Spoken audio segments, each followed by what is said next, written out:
wabarakatuh. Waalaikumsalam warahmatullahi wabarakatuh. Bagaimana kabarnya anak-anak? Alhamdulillah, luar biasa. Allahu Akbar. Sebelum kita mulai pelajaran kita pada pagi hari ini, alangkah baiknya kita berdoa terlebih dahulu. Untuk ketua kelasnya, mohon diri teman-temannya. Siapa ketua kelasnya? Balia. Balia. Mas Balia, silakan. Pak duduk siap gerak, berdoa mulai. Bismillahirrahmanirrahim. Raditu billahi rabban wa bil islami dinan wa bi Muhammadin nabiyyan wa rasulan. Rabbi zidni ilma warzuqni fahma waj'alni min ibadikas sholihin. Ibu absen terlebih dahulu ya. Laila Buhida, Hadir. Dalia Ziaul Haq Ahmadi, Pemalia Eka Octavia, Hadirin. lalu Muhammad Fahmi, Hadir, Bu. Intan Hafidatu Nisa. Hadir. Sebelum kita mulai, Ibu sedikit mau review pelajaran kita pada pagi hari ini. Ada yang masih ingat kemarin kita membahas apa? Masih, Bu. Apa? Akhlak terpuji. Nah, pinter, sudah pinter. Nah, jadi akhlak terpuji itu ada kaitannya dengan akhlak tercela ya, anak ya. Akhlak terpuji, jika akhlak terpuji itu memberi manfaat pada diri kita dan orang lain, akhlak tercela dapat merugikan diri kita dan juga orang lain. Nah, akhlak tercela yang akan kita bahas hari ini ada 5, yaitu dunia, hasad, terus ujub, riya, dan sombong. Nah, sebelum itu Ibu akan membagi bahan ajar kita pada pagi hari ini.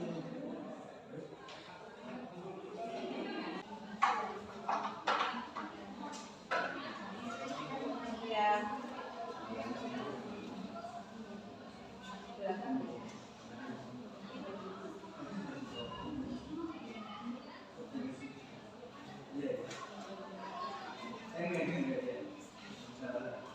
Nah, akhlak tercela yang kita bahas pada pagi ini kan yang pertama itu ada buku dunia. Ada yang tahu buku dunia? Apa? Ya, kita bahasa cinta dunia. Cinta dunia yang berlebihan. Nah, maksudnya dari cinta dunia yang berlebihan itu kita tuh menganggap dunia itu sebagai tujuan utama dalam hidup kita. Kita tidak memikirkan mengenai akhirat. Jadi penyebab dari adanya buku dunia itu yaitu yang pertama suka mengumpulkan harta dari berbagai cara, seperti contoh kita judi seperti itu, terus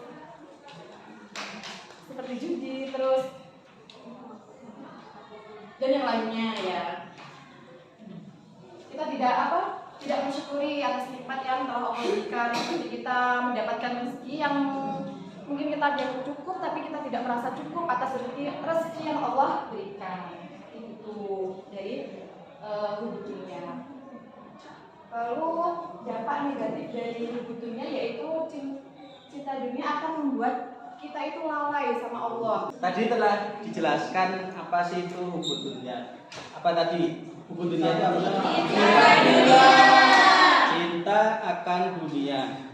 Nah, ketika kita sudah cinta akan dunia, pasti kita itu kadang kan setiap seseorang, setiap manusia itu kan pasti akan mendapatkan nikmat yang diberikan Allah. Nah, dari hubud dunia, akhlak tercela yang kedua yang akan dijelaskan itu adalah hasad. Ada yang tahu hasad itu apa?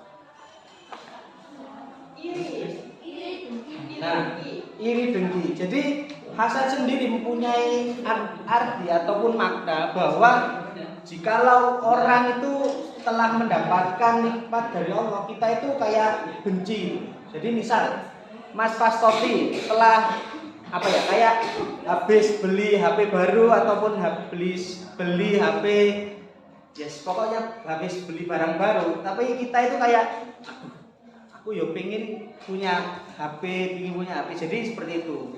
Nah terus biasanya kalau orang yang sudah mencerminkan bahwa orang itu hasad, dia itu pasti kayak mendoakan yang jelek-jelek. Dimana kadang orang kan kalau sudah iri kan pasti benci juga ya. Seperti kayak mungkin ya Allah dan langsung lah apa HP-nya semoga cepat rusak, HP-nya semoga cepat apa, mesti seperti itu. Yang ketiga, pembahasan yang ketiga adalah ujub. Ada yang tahu ujub itu apa? Sombong, Pak. Kagum pada diri. Ya, yang disampaikan oleh Mas Faswati ini benar. Jadi ujub ini ada kaitannya dengan sombong. Ujub di sini bukan ujub istri ya guys. Ujub di sini itu adalah ujub kalau kita itu mempunyai kelebihan diri sendiri, akan tetapi kita itu kayak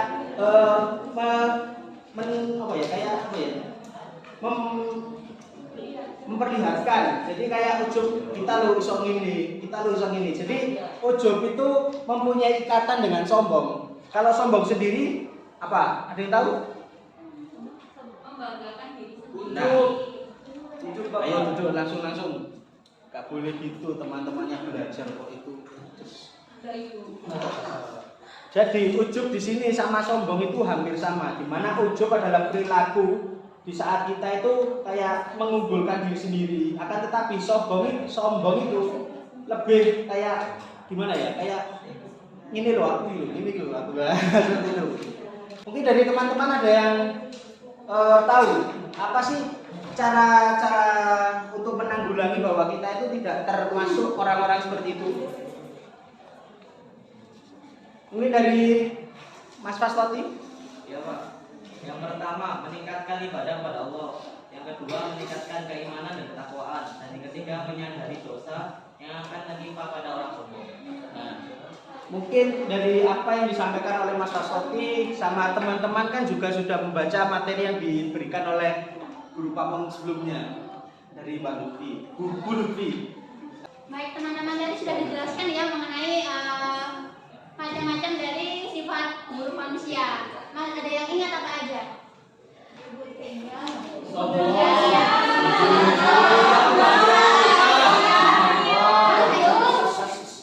hadiah, Bu. Oke, yang selanjutnya yang akan kita bahas adalah mengenai kelihatan nggak? Sedikit, Bu. Iya.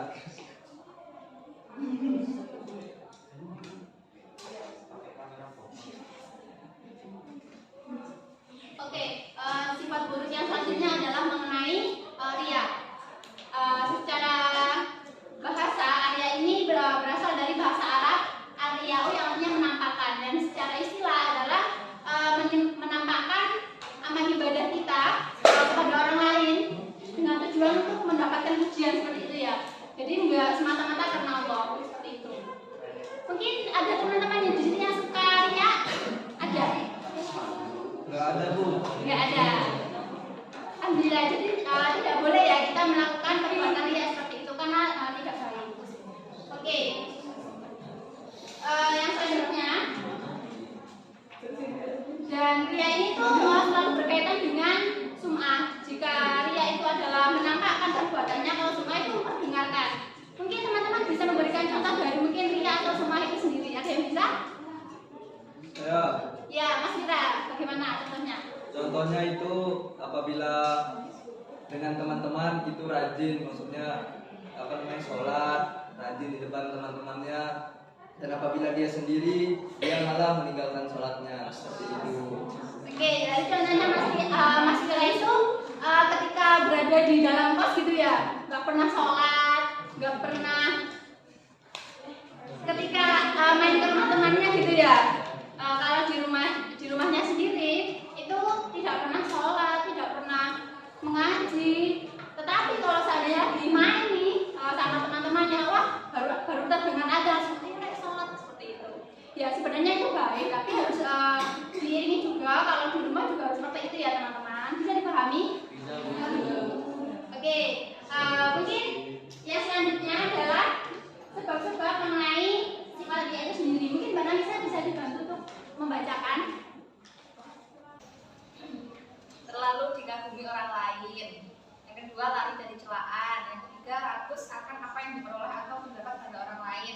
Yang keempat, ambisi mendapatkan kedudukan atau kepemimpinan. Yang kelima, senang karena lezatnya pujian orang lain. Dan yang terakhir, lalai akan dampak buruk ria.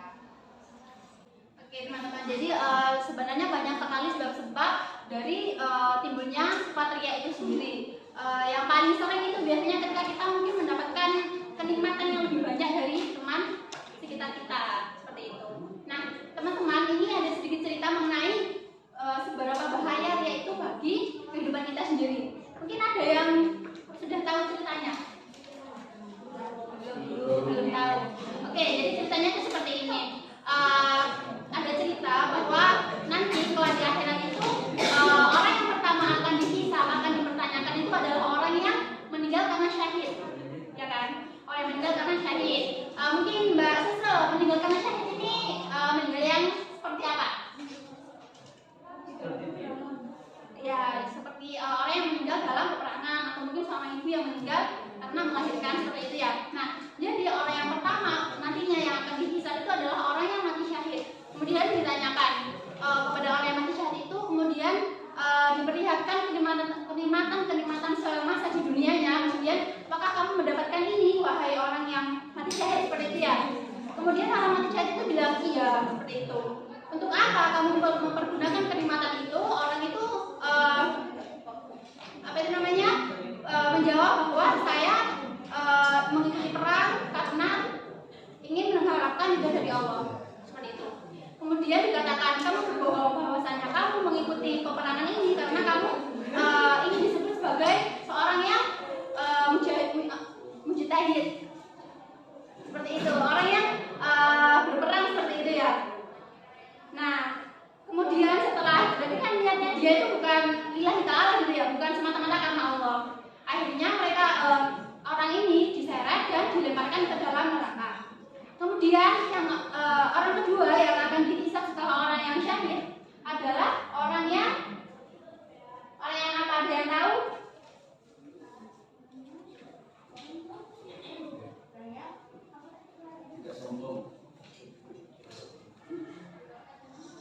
Sebentar.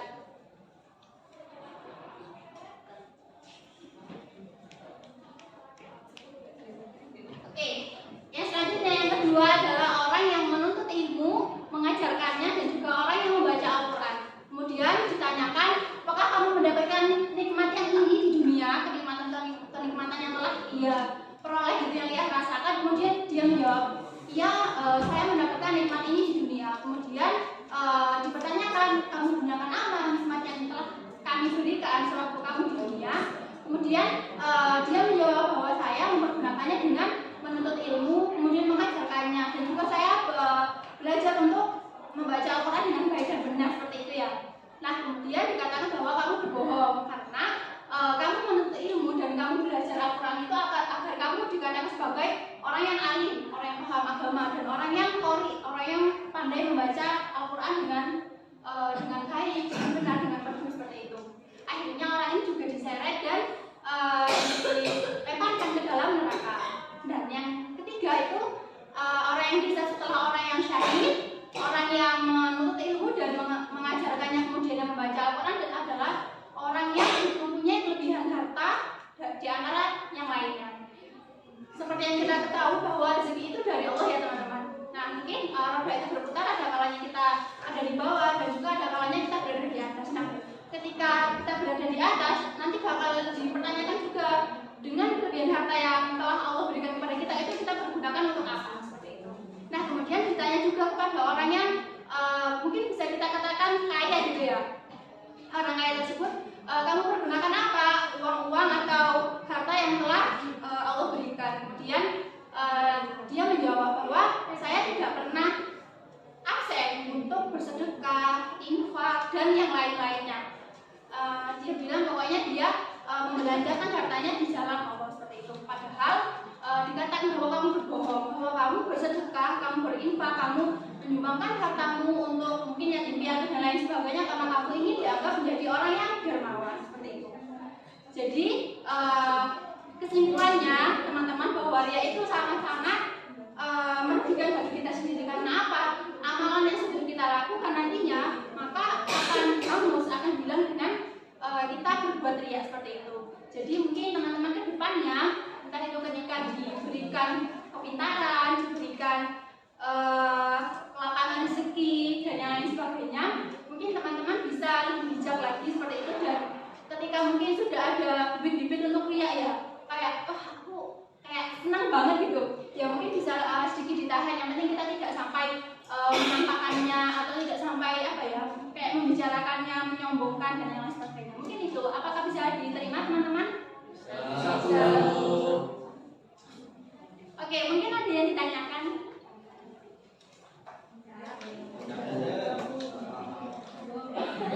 Oke, mungkin juga kita paham dari ada 5 materi ya yang sudah kita pelajari pada hari ini. Nah, mungkin saya akan membagikan soal, teman-teman bisa mengerjakannya setelah itu. Oke. Butuh waktu berapa ini, teman-teman? PR nih. Jangan dong, waktunya masih lama ini. 10 menit ya. Oke, jika sudah kita bisa bahas bersama ya. Oke. Ini kalian berarti harus menerapkan sifat terpuji, harus jujur ya, kalau salah disalahin, nanti dikumpulkan ke itu lagi, gitu ya. Oke. Mungkin bisa dibaca dari Mbak Cici. 1. Apa yang dimaksud akhlak tercela? Oke, tunggu dulu. Selanjutnya, Nafisa. Apa yang harus kita lakukan jika menemui seseorang yang terlalu memanjakan dirinya dan tidak menganggap bahwa nikmat yang diberikan itu berasal dari Allah? B. Memberikan masukan yang baik. Oke, benar. Selanjutnya, Mbak Sese. 3. Memperlihatkan sesuatu kepada orang lain baik berupa barang maupun perbuatan dengan maksud agar orang tersebut dapat melihat dan memuji sesuatu tersebut adalah pengertian dari A. Riya. Oke, ya. Yang lanjutnya, Mas Krisna. Saya mengajarkan mengatakan bahwa tugas saya ia tidak akan memberi dan nilai yang didapat selalu bagus, akan tetapi selalu diperhatikan di depan kelas. Hal ini merupakan contoh dari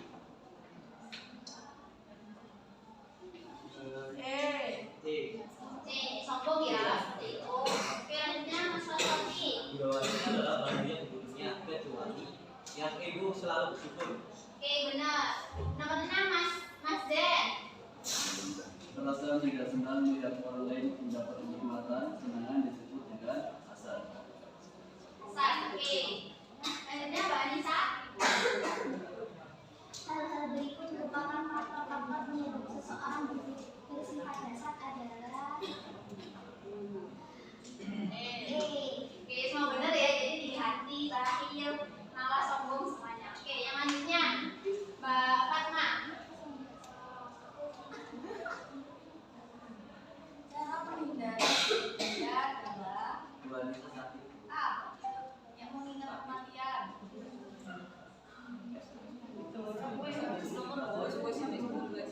Nomor 8. Di bawah ini adalah penyebab seorang bersifat ujub. Semua benar. Oke. Sebentar, Mbak Anissa sakit? Enggak. Oh, tadi katanya Mas Den sakit, Mbak Anissa. Masih bisa.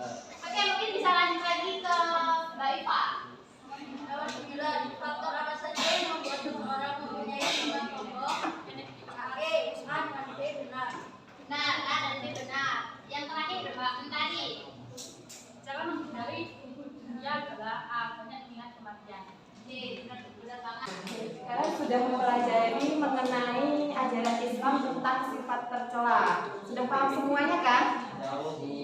Nah, selanjutnya ini Ibu ada apa ya, pernyataan ya. Jadi kalian bagi kelompok depan belakang 3 anak 3 anak. Ya, sudah? Sudah ya. Nah, dibagi, nanti kalian beri tanggapan atau komentar mengenai pernyataan yang ada di kelompok. Oke? Nanti setiap kelompok Ibu tunjuk maju ke depan untuk membacakan hasil kerja kelompoknya ya. Jadi dikerjakan dengan sama dan serius. Oke. Ibu kasih waktu berapa ini? Menit cukup? 10 menit. Ya, 10 menit ya. baik. Mungkin waktunya sudah habis ya teman-teman. Jadi ada yang mau apa ya? Ada yang mau mengikhlaskan diri untuk maju? Apakah ada yang mau? Kalau tidak ada yang mau, akan Bapak tunjuk siapa yang akan maju untuk memberi komentar dengan permasalahan pernyataan yang telah ditulis di siapa? mungkin saya akan menunjuk Mas Zen. Langsung saja, tidak apa-apa, sebisanya.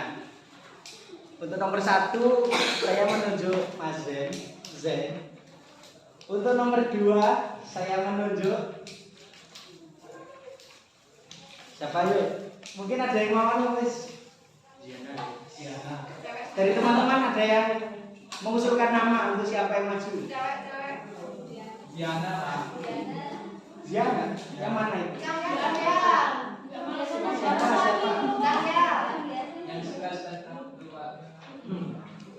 Siapa?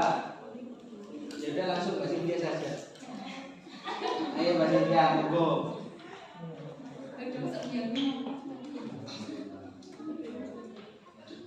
Ayo, mungkin Mas Zen dulu menyampaikan apa sih komentar yang didapat dari pernyataan yang nomor 1. Oh, baik. Di sini perilaku yang diamati seorang hamba beribadah pada Allah karena Allah dan sampai selesai keadaannya masih demikian. Namun pada akhir ibadahnya dipuji oleh manusia dan dia merasa bangga dengan pujian manusia tersebut, serta dia mendapatkan apa yang diinginkannya, misalnya dengan memperoleh kedudukan di masyarakat. Kalau dari kelompok kami, Pak, ya, kita sebagai seorang hamba tidak boleh tinggi hati saat memperoleh pujian. Apa? Kita sebagai manusia tidak boleh tinggi hati saat menerima saat memperoleh pujian. Nah, tinggi hati mengarah kepada sifat apa? Sombong. Jadi teman-teman ada yang lain? Apa? Ujub. Tidak boleh ujub. Mungkin dari teman-teman yang lain ada? Kelompok lain? Dari pernyataan yang disampaikan oleh kelompoknya Mas Zen. Jikalau tidak ada, jadi apa yang dijelaskan, apa yang dinyatakan di nomor 1 ini betul kata dari kelompoknya Mas Zen, bahwa itu kita itu jika dipuji sama orang itu tidak boleh lebih membanggakan diri ya. Jadi kita itu tetap harus rendah hati, harus sesuai dengan perilaku kita sehari-hari tanpa ada rasa sombong, tanpa ada rasa ujub. Baik, terima kasih untuk Mas Zen. Beri aplaus untuk silakan kembali. Tadi nomor 2 siapa? Mbak Cynthia, monggo.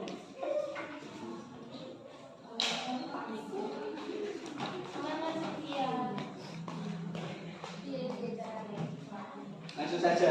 Yang kedua, cerita ini menggambarkan orang yang berlaku sombong. Kenapa kok sombong? Soalnya, tak bacakan ceritanya, Bes. Ya.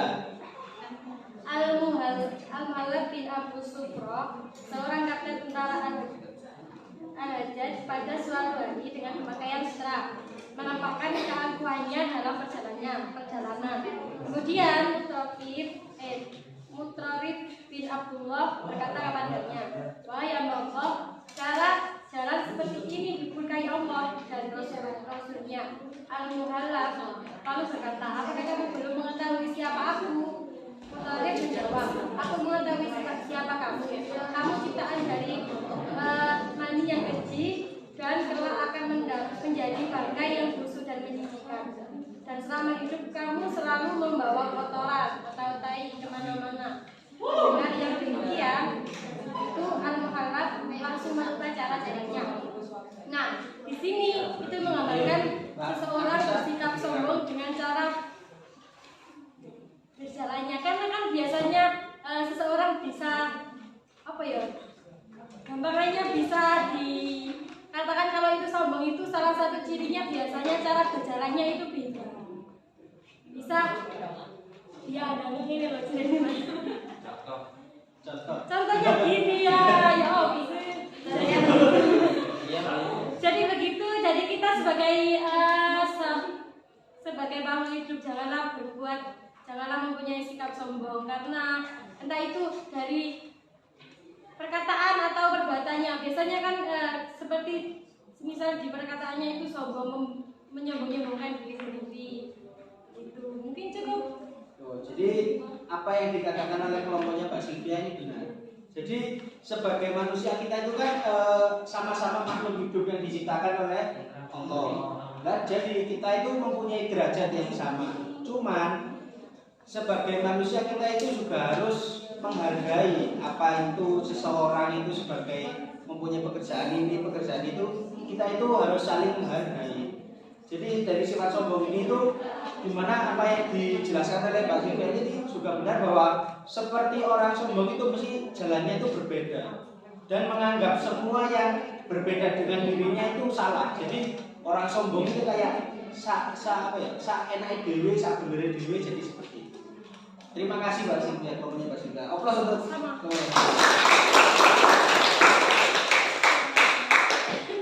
baik, dari teman-teman yang lain, dari kelompok-kelompok yang lain, apakah ada tanggapan? Tidak ada. Oke teman-teman, jadi tadi sudah dijelaskan tentang 5 materi, sudah dikasih soal-soal ya sama Bapak Ibu guru. Oke, mungkin yang selanjutnya Ibu Bapak sedikit review materi yang telah kita pelajari pada pagi hari ini. Yang pertama tadi ada dunia, kemudian ada ujub, ada hasad, ada sombong, sama ada ria. Jadi kelima ini adalah sifat tercela, sifat kurang baik yang seharusnya kita hindari gitu ya teman-teman. Oke, jadi kita tidak boleh menyombongkan diri ketika diberikan kelebihan nikmat. Kita juga tidak boleh iri ketika orang lain diberikan nikmat, seperti itu. Oke, jadi sebelum Ibu akhiri,